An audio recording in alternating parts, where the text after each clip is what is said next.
기다림이라고 하는 것은 우리의 일상 가운데 누구나 경험하며 살아가는 것입니다. 여러분, 학생들은 무엇을 간절히 기다리고 있을까요? 학생들은 방학을 기다리겠죠. 그래서 지금 여름 방학을 아마 손꼽아 기다리고 있을 것 같습니다. 그럼 직장인들은 무엇을 기다릴까요? 휴일을 기다리겠죠. 빨간 날을 기다립니다. 직장인들도 이제 곧 다가올 여름 휴가를 아마 다들 손꼽아 기다리고 있을 것입니다. 그리고 오늘 함께 예배 드리는 분들 중에는 아마도 택배 배송을 기다리는 분들도 계실 것 같고요. 그리고 제가 생각할 때에는 오늘 이 금향로 기도회 자리를 기다리시면서 또 기대하시면서 계셨던 우리 성도님들도 계실 거라고 생각을 합니다. 그리고 이제 또 우리 주일 예배를 또 빨리 드리고 싶은 마음으로 간절하게 기다리는 우리 성도님들도 계실 거라고 생각합니다. 여러분, 이것처럼 우리가 신앙생활 할 때에도 기다림이라는 것이 상당히 중요한 것인데요, 우리는 믿음 생활할 때에는 무엇을 기다리면서 믿음 생활을 하게 될까요? 우리가 하나님께 간절히 기도하고 있는 그 기도의 제목들 있지 않습니까? 그 기도의 제목들이 하나님께서 응답해 주시기를 우리가 기다리면서 우리가 신앙생활 하고 있지 않겠습니까? 특별히 우리 환우분들, 육체의 아픔 가운데, 질병 가운데 어려움 당하고 있는 분들 간절히 하나님께 기도하고 계시지 않습니까? 하나님의 치유와 회복의 은혜를 기다리면서 그렇게 기도하고 계시죠. 그리고 또 우리의 가족들 가운데, 믿지 않는 가족들, 우리의 자녀들 가운데 아직 함께 예배드리고 있지 못하는 우리의 자녀들, 함께 예배드릴 날을 꿈꾸며 우리가 그날을 기다리며 함께 기도하고 있는 거 아니겠습니까? 그리고 또 우리와 함께 신앙생활 했던 영혼들인데 지금 보이지 않는 영혼들, 상처받아서 떠나버린 영혼들, 또 그들이 돌아와서 함께 우리와 예배할 날을 우리가 기다리면서 또 기도하고 있는 거 아니겠습니까? 그리고 우리가 궁극적으로는 우리의 믿음의 여정 가운데 우리가 예수님을 다시 만날 그날을 우리가 기대하고 기다리면서 믿음 생활하고 있는 것입니다. 우리 주님께서 다시 오신다라고 약속해 주셨는데 그 주님께서 다시 오실 그날을 우리가 기대하고 기다리는 것입니다. 그래서 우리 주님 다시 오셔서 이 모든 것을 새롭게 하실 그 새하늘과 새 땅으로 이루어 주실 그날을 우리는 기다리며 믿음의 여정을 함께 나아가는 것입니다. 그렇기 때문에 이 기다림이라고 하는 것이 우리 기독교의 영성에서 정말 중요한 것이라고 우리가 말씀할 수 있는 것입니다. 믿음의 사람들은 기다림의 사람들인 것입니다. 특별히 이렇게 우리가 살아가고 있는 이 시대가 참 모든 게 빠르게 변하고 급한 것을 추구하는 이와 같은 시대 속에서 우리가 기다림의 영성을 가지고 살아간다는 것이 사실 쉽지는 않은 일입니다. 그래서 우리 누가복음과 사도행전의 말씀을 통해서 기다림의 영성이라는 것이 우리 그리스도인들에게 참으로 중요한 것이다라는 것을 말씀해 주고 있습니다. 그래서 우리가 누가복음과 사도행전의 말씀을 읽어보면 이 기다림의 사람들에 관한 이야기들이 나오는 것을 읽을 수 있게 됩니다. 대표적인 인물이 바로 시므온과 안나라고 하는 사람이죠. 이 시므온과 안나는 나이가 아주 많은 노인들이었습니다. 이 시므온과 안나가 누구를 기다렸습니까? 이스라엘을 회복하실 메시아 예수 그리스도를 그들이 나이가 많이 들 때까지 간절히 기도하며 기다렸던 것이죠. 그래서 그들이 아기 예수님을 만나고 하나님께 찬양으로 영광 올려드리면서 그들이 기쁨을 표현하지 않았습니까? 이렇게 시므온과 안나가 예수님 기다렸던 이야기가 누가복음에 기록되어 있고, 그리고 또 우리 예수님의 제자들이 또 기다림의 사람이었다라는 것을 우리가 말씀을 통해서 알 수 있습니다. 누가복음 24장 49절의 말씀을 보면 이렇게 말씀이 나와 있는데요, 우리 같이 한번 읽어보도록 하겠습니다. 시작. 볼지어다 내가 내 아버지께서 약속하신 것을 너희에게 보내리니 너희는 위로부터 능력으로 입혀질 때까지 이 성에 머물라 하시니라. 아멘. 우리 예수님께서 제자들에게 뭐라고 말씀하셨습니까? 아버지께서 약속하신 것, 성령님을 보내주시겠다고 약속하셨죠. 그 성령으로 능력으로 입혀질 때까지 기다려라 이렇게 말씀하셨습니다. 그래서 예수님의 제자들이 함께 기다린 것입니다. 오늘 우리가 읽어본 사도행전 1장의 말씀도 이 예수님의 제자들을 중심으로 해서 이제 함께 그 성령이 임하기를 간절히 기다리고 있었던 사람들의 이야기입니다. 그런데 오늘 우리가 읽었던 말씀을 보면 그들이 이렇게 예수님 기다리고 성령을 기다리면서 어떠한 자세와 어떠한 모습으로 기다렸는지에 대해서 우리에게 가르쳐주는 중요한 내용이 있다라는 것입니다. 우리 오늘 본문 말씀 13절과 14절의 말씀인데요, 우리 13절과 14절의 말씀을 같이 한번 읽어보도록 하겠습니다. 시작. 들어가 그들이 유하는 다락방으로 올라가니 베드로, 요한, 야고보, 안드레와 빌립, 도마와 바돌로메, 마테와 및 알페오의 아들 야고보, 셀로딘, 시몬, 야고보의 아들 유다가 다 거기 있어 여자들과 예수의 어머니 마리아와 예수의 아우들과 더불어 마음을 같이하여 오로지 기도에 힘쓰더라. 아멘.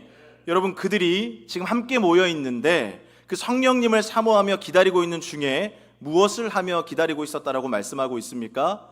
기도하며 기다리고 있었다라고 말씀하고 있습니다. 여러분, 그들은 마음을 같이해서 오로지 기도에 힘썼다 이렇게 말씀하고 있습니다. 여러분, 우리가 이 말씀을 통하여서 우리가 기다리는 과정 속에서 그 믿음의 여정 속에서 무엇보다도 중요한 것이 바로 기도라는 것을 알게 됩니다. 우리는 기도하며 기다리는 사람들이 되어야 하는 것입니다. 왜냐하면 우리가 기도하지 않으면 이 믿음의 여정 가운데 낙오할 수밖에 없기 때문입니다. 우리가 기도하며 하나님의 마음을 알아가고 예수님과 더 가까워지고 그 예수님의 능력을 붙잡고 나아갈 때에 우리가 이 믿음의 여정에서 낙오하지 않고 다시 오실 그 주님을 기다리며 끝까지 믿음의 이 여정을 완주할 수 있다는 것입니다. 그렇기 때문에 우리가 이렇게 예배 때마다 항상 기도하는 것이고, 이렇게 또 우리가 금요일 저녁에도 함께 모여서 기도하는 것입니다. 왜냐하면 우리가 이 기도함을 통하여서 잘 기다릴 수 있게 되기 때문입니다. 우리 주변에 계신 성도님들과 다시 한 번 더 인사하실 때 이렇게 한번 인사했으면 좋겠습니다. 기도하며 기다립시다. 이렇게 한번 인사했으면 좋겠습니다. 기도하며 기다립시다. 기도는 우리 이 믿음의 여정 가운데 너무나도 중요한 것입니다. 그리고 오늘 읽어본 말씀을 보면 오늘 말씀에 나오는 사람들이 또 우리 주님의 성령을 기다리면서 했던 일이 또 한 가지가 나오는데요, 그 일이 무엇인가 하면 그 가룟 유다의 빈자리를 채우는 일이었습니다. 예수님의 12 제자 중에 한 사람이었지만 이제 그 자리를 지키지 못하고 떠나버린 가룟 유다의 빈자리를 채우는 일을 그들이 했습니다. 여러분, 가룟 유다라는 이 인물은 참 볼 때마다 너무나도 안타까운 인물입니다. 왜 그럴까요? 예수님의 12 제자로 부름을 받았음에도 불구하고 그 예수님께서 불러주신 부름의 사명에 합당한 삶을 살아가지 못하고 그 마지막이 너무나도 비참하게 최후를 맞이해 버렸기 때문입니다. 여러분, 우리 예수님께서 12명의 제자를 세우실 때 아무나 세우시지는 않으셨을 것입니다. 물론 12명의 제자들이 다 부족하고 연약한 인생들이긴 했지만 예수님께서 또 거기 합당한 사람들을 불러서 세웠을 것인데 왜 가룟 유다라고 하는 인물은 끝까지 예수님과 함께하는 그 길을 완주하지 못했을까요? 가룟 유다를 제외한 11명의 제자들, 물론 부족하고 연약한 사람들이었습니다. 하지만 그들은 주님과 끝까지 함께 했죠. 그래서 그들에게 맡겨진 자리를 지키고 그들에게 주어진 사명을 열심으로 감당했습니다. 그런데 가룟 유다는 왜 그렇게 하지 못하고 중간에 낙오하게 되는 그런 비참한 최후를 맞이할 수밖에 없었을까요? 우리는 이 가룟 유다라고 하는 인물을 보면서 예수님의 제자로서 우리가 정말 우리 삶 가운데 필요한 모습들도 살펴볼 수 있고, 그리고 우리가 피해야 할 모습들도 무엇인지 알 수 있게 됩니다. 특별히 이 신약 성경을 연구하는 많은 학자들이 이 가룟 유다에 대해서 아주 재미있게 많은 연구를 합니다. 왜 가룟 유다가 예수님을 팔아넘겼을까? 왜 가룟 유다가 예수님을 배신했을까? 여러분, 예수님의 제자들 중에는 여러 부류의 사람들이 있었다는 것을 우리가 알고 있죠. 세리였던 마태도 있었고, 또 주로 또 어부들이 많이 있었습니다. 어부들도 있었고, 그리고 오늘 우리가 아까 읽었던 13절에 그 제자들의 목록을 보면 거기에 셀롯인 시몬이라고 하는 사람이 나오는 것을 보게 되지요. 이 셀롯인 시몬이라고 할 때 이 시몬이라는 것은 이름이고 셀롯인이라고 하는 건 이 시몬이 어떠한 사람이었는지를 보여주는 이제 내용인데 그 성경 밑에 각주가 달려 있습니다. 그래서 거기를 보시면 이 셀롯인이 뭐라고 나와 있느냐 하면 열심당이라고 나와 있습니다. 이 열심당이라고 하는 사람들은 쉽게 말씀드리면 이스라엘의 회복을 꿈꾸는 민족주의자들이었습니다. 그래서 아주 과격함을 갖추고 있었던 사람이고 그 이스라엘의 민족의 회복을 위해서는 폭력도 불사하는 그런 거친 사람들이 열심당원의 사람이었습니다. 예수님의 제자들 중에는 이런 열심당 시몬도 있었다라는 것이죠. 그런데 가룟 유다도 이와 같은 부류의 사람이었을 거라고 주장하는 학자들이 있습니다. 왜냐하면 이 가롯 유다도 유다는 이름입니다. 이름인데 그 앞에 가롯이라고 하는 말이 이제 유다가 어떤 사람인지를 나타내주는 말이거든요. 그런데 이 가롯이라고 하는 말이 헬라어를 보면 이스카리옷이라고 되어 있습니다. 이스카리옷이라고 되어 있는데 이 말이 두 가지 의미로 해석이 될 수 있는 말입니다. 하나는 가리옷 지방의 사람이라는 뜻입니다. 그리고 또 하나의 의미는 단도를 가지고 다니는 사람들이라는 뜻입니다. 여러분, 단도가 뭐죠? 칼입니다. 칼. 작은 칼을 들고 다니는 사람들. 그 당시에 작은 칼을 들고 다니는 사람들을 이스카리옷이라고 불렀는데 이 사람들 또한 열심당과 같은 이스라엘의 회복을 위해서 과격하게 움직이는 사람들을 지칭할 때 이 말을 사용했다라는 것이죠. 그래서 어떤 사람들은 가롯 유다도 열심당 시몬과 같이 그 이스라엘의 회복을 위하여서 상당한 열심이 있었던 사람이었을 거다라고 학자들이 주장을 하는 것이죠. 그래서 이 가롯 유다가 예수님을 따라다니면서 그 예수님의 능력을 본 것이죠. 그래서 이 예수님이 정말 큰 능력을 갖고 있는 분이니까 가룟 유다의 생각에는 예수님께서 로마라는 나라를 뒤집어 엎어버릴 수 있는 능력이 있는 분이다라고 생각을 하고 예수님을 따라다녔다라는 것입니다.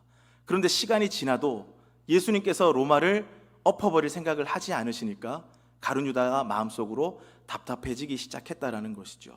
그래서 가룟 유다가 생각하기를 예수님을 막다른 골목으로 몰아세우면, 예수님을 궁지로 몰아넣으면 예수님께서 하나님의 아들로서의 능력을 나타내시겠지라고 생각을 하고 예수님을 궁지로 몰아넣기로 작정했다는 거죠.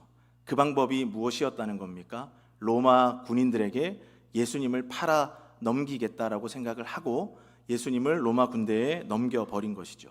그렇게 로마 군대에 예수님을 넘겨줄 때 그때 예수님이 궁지에 몰리면 그때는 예수님께서 가지고 계시는 그 능력을 사용하셔서 로마를 다 없애버리시겠지라고 생각을 했다는 것이죠. 그런데 가룟 유다의 생각대로 이루어졌을까요? 그렇지 않죠. 가룟 유다가 예수님을 로마 군대에 팔았을 때 예수님은 아무런 일도 하지 않으시고 그대로 잡혀가셨습니다. 잡혀가시고 고문당하시고 결국에는 죽임을 당하셨죠. 그래서 자기 생각대로 되지 않았던 가룟 유다가 당황하게 되고 그래서 결국에는 스스로 목숨을 끊게 되었다라고 이렇게 이야기하는 학자들도 있다는 것이죠. 여러분, 어찌 되었든지 간에 이 가롯 유다의 문제가 무엇이었을까요? 가롯 유다의 문제는 자기 생각이 예수님의 생각보다 더 앞서 가버렸다라는 것입니다. 자기의 생각이 예수님의 생각보다 앞서가서 그 생각으로 너무 확신에 가득 차 버렸다라는 것입니다. 그게 문제였다라는 것이죠. 여러분, 공동체에서 언제 문제가 생기는지 아십니까? 내가 가지고 있는 내 생각에 대한 확신이 너무나도 강할 때에 문제가 생기게 된다는 것입니다. 내가 가지고 있는 확신이 너무나도 강하면 내 말이 아닌 다른 사람의 말은 들리지 않기 때문이지요. 그리고 그게 더 심해지게 되면 오늘 말씀에 나왔던 가룟 유다처럼 예수님의 말씀도 하나님의 말씀도 들리지 않고 자기의 생각이 더 앞서게 되는 그와 같은 실수를 범할 수 있게 된다는 것입니다. 여러분, 가룟 유다는 이렇게 자기의 생각을 더 앞세운 사람이었습니다. 이렇게 해서 결국 실패한 인생이 되어버렸죠. 그런데 성경을 보면 예수님께서 사역하실 때에 예수님께 사탄아 물러가라 라는 이 책망을 들었던 사람은 사실 가룟 유다가 아니라 베드로였습니다. 우리 마가복음 말씀을 좀 보겠습니다. 마가복음 8장 32절과 33절의 말씀입니다. 우리 같이 한번 읽어보겠습니다. 시작. 드러내놓고 이 말씀을 하시니 베드로가 예수를 붙들고 항변하매 예수께서 돌이키사 제자들을 보시며 베드로를 꾸짖어 이르시되 사탄아 내 뒤로 물러가라. 내가 하나님의 일을 생각하지 아니하고 도리어 사람의 일을 생각하는도다 하시고. 아멘. 이 말씀은 예수님께서 제자들에게 이제 예수님이 예루살렘에 들어가셔서 죽임을 당하게 되실 것이고 부활하게 되실 것이라는 말씀을 해주신 내용입니다. 이 말씀을 듣고 베드로가 예수님께 항변했다는 겁니다. 여러분, 우리말 성경에는 이렇게 항변했다고 점잖게 이렇게 번역하고 있지만 사실 이 말의 원어의 의미를 보면 이 말은 꾸짖었다라는 뜻입니다. 혼내켰다라는 뜻입니다. 그러니까 예수님이 내가 죽고 부활하게 될 거다라고 이야기하셨을 때 베드로가 예수님을 향해서 무슨 말도 안 되는 소리 하십니까 예수님? 그런 쓸데없는 소리 하지 마십시오 하고 아주 강하게 예수님께 따지고 몰아세웠다라는 것입니다. 여러분, 베드로도 그렇고 가룟 유다도 그랬고 사실 예수님의 제자들 대부분이 생각했던 이스라엘의 회복은 정치적인 그런 회복이었던 것 같습니다. 하지만 예수님께서 계획하고 계신 이스라엘 회복은 어떤 회복이었습니까? 예수 그리스도의 십자가와 부활을 통하여서 죄에 빠진 그 모든 백성들을 구하고 하나님의 통치를 회복시키는 그 하나님 나라의 회복을 우리 예수님께서는 계획하고 계셨던 것이었죠. 사실 제자들 다 예수님의 마음을 몰랐던 것입니다. 그런데 그때 그 베드로의 이야기를 듣고 우리 예수님께서 베드로에게 이렇게 책망하셨죠. 사탄아 내 뒤로 물러가라 이렇게 말씀하셨습니다.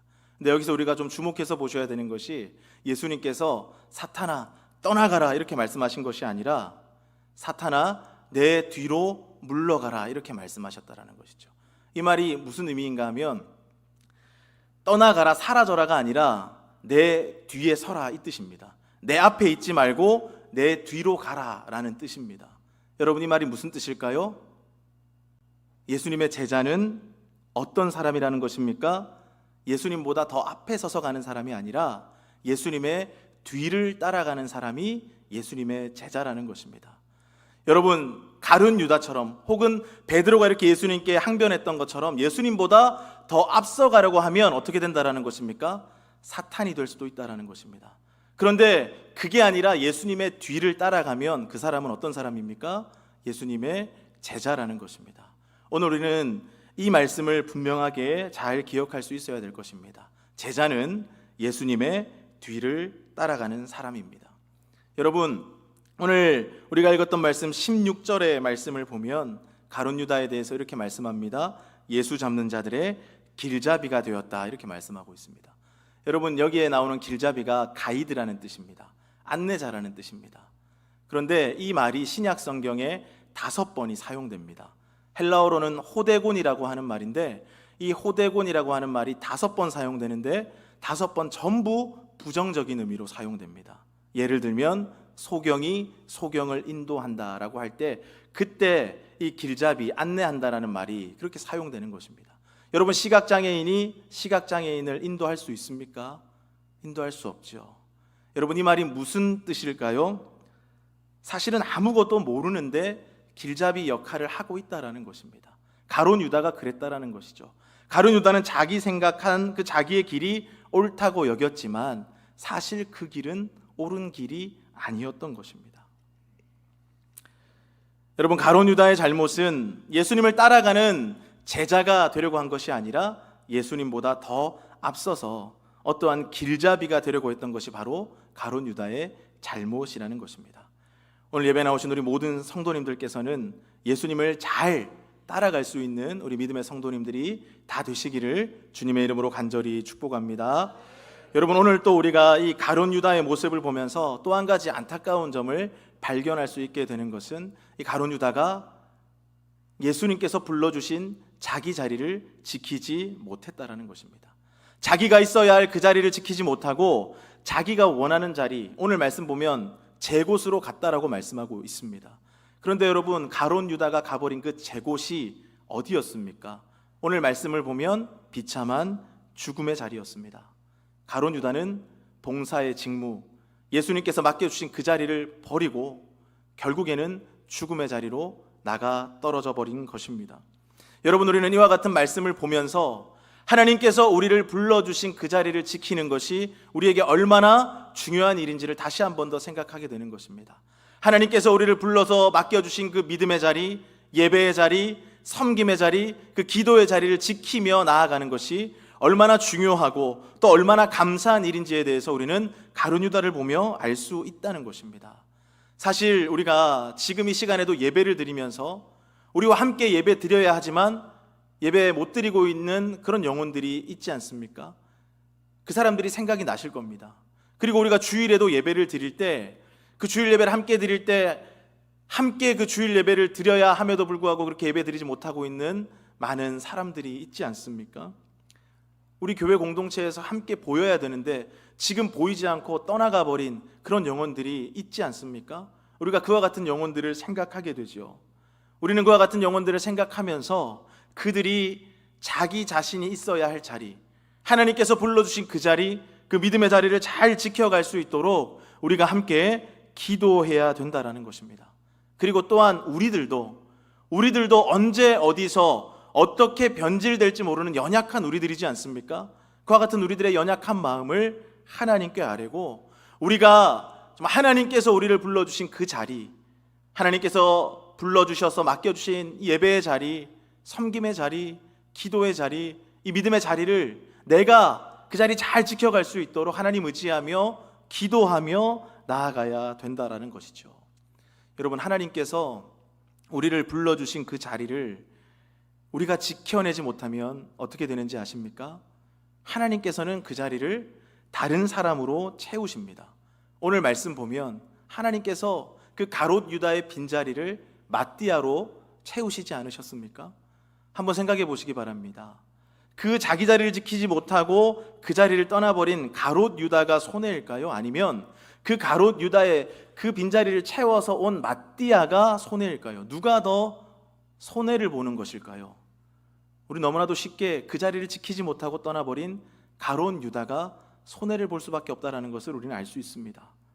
여러분, 내가 하나님께서 맡겨주시고 하나님께서 보내신 그 자리를 지키지 못하면 그 자리는 하나님께서 다른 사람으로 채우십니다. 그래서 하나님의 일은 아무런 문제 없이 하나님께서 다 이끌어 가십니다. 그런데 문제는 원래 그 자리에 있어야 했던 내가 하나님께로부터 받아야 할 은혜와 축복과 기쁨과 모든 감사함이 그 자리에 있었던 것인데 내가 그 자리를 지키지 못함으로 말미암아 그 자리를 대신한 다른 사람이 그 모든 은혜와 축복을 받게 된다는 것이죠. 나는 정작 그 은혜와 축복과 기쁨과 감사의 자리에서 제외될 수밖에 없다는 것입니다. 사랑하는 성도 여러분, 하나님께서 우리를 불러주시고 하나님께서 우리에게 맡겨주신 그 믿음의 자리, 예배의 자리, 섬김의 자리, 기도의 자리 끝까지 잘 지켜갈 수 있는 우리 모든 성도님들 되시기를 주님의 이름으로 축복합니다. 오늘 함께 예배 드리는 우리 모두는 기다림의 사람들입니다. 우리가 혼란하고 어지러운 세상을 살아가죠. 힘든 세상을 살아갑니다. 그럼에도 불구하고 우리는 이 속에서도 하나님의 일하심을 기대하고 하나님의 응답을 기다리고 하나님의 역사하심을 기다리고 다시 오실 우리 주님을 기대하고 기다리며 살아가야 되는 믿음의 사람들이라는 사실을 잊지 마시기 바랍니다. 그 과정 속에서 우리가 함께 기도에 힘쓰고 또 함께 하나님께서 맡겨주신 나의 그 믿음의 자리를 잘 지켜가며 끝까지 우리 믿음의 여정을 걸어갈 수 있는 저와 여러분이 되시기를 예수님의 이름으로 간절히 축복합니다.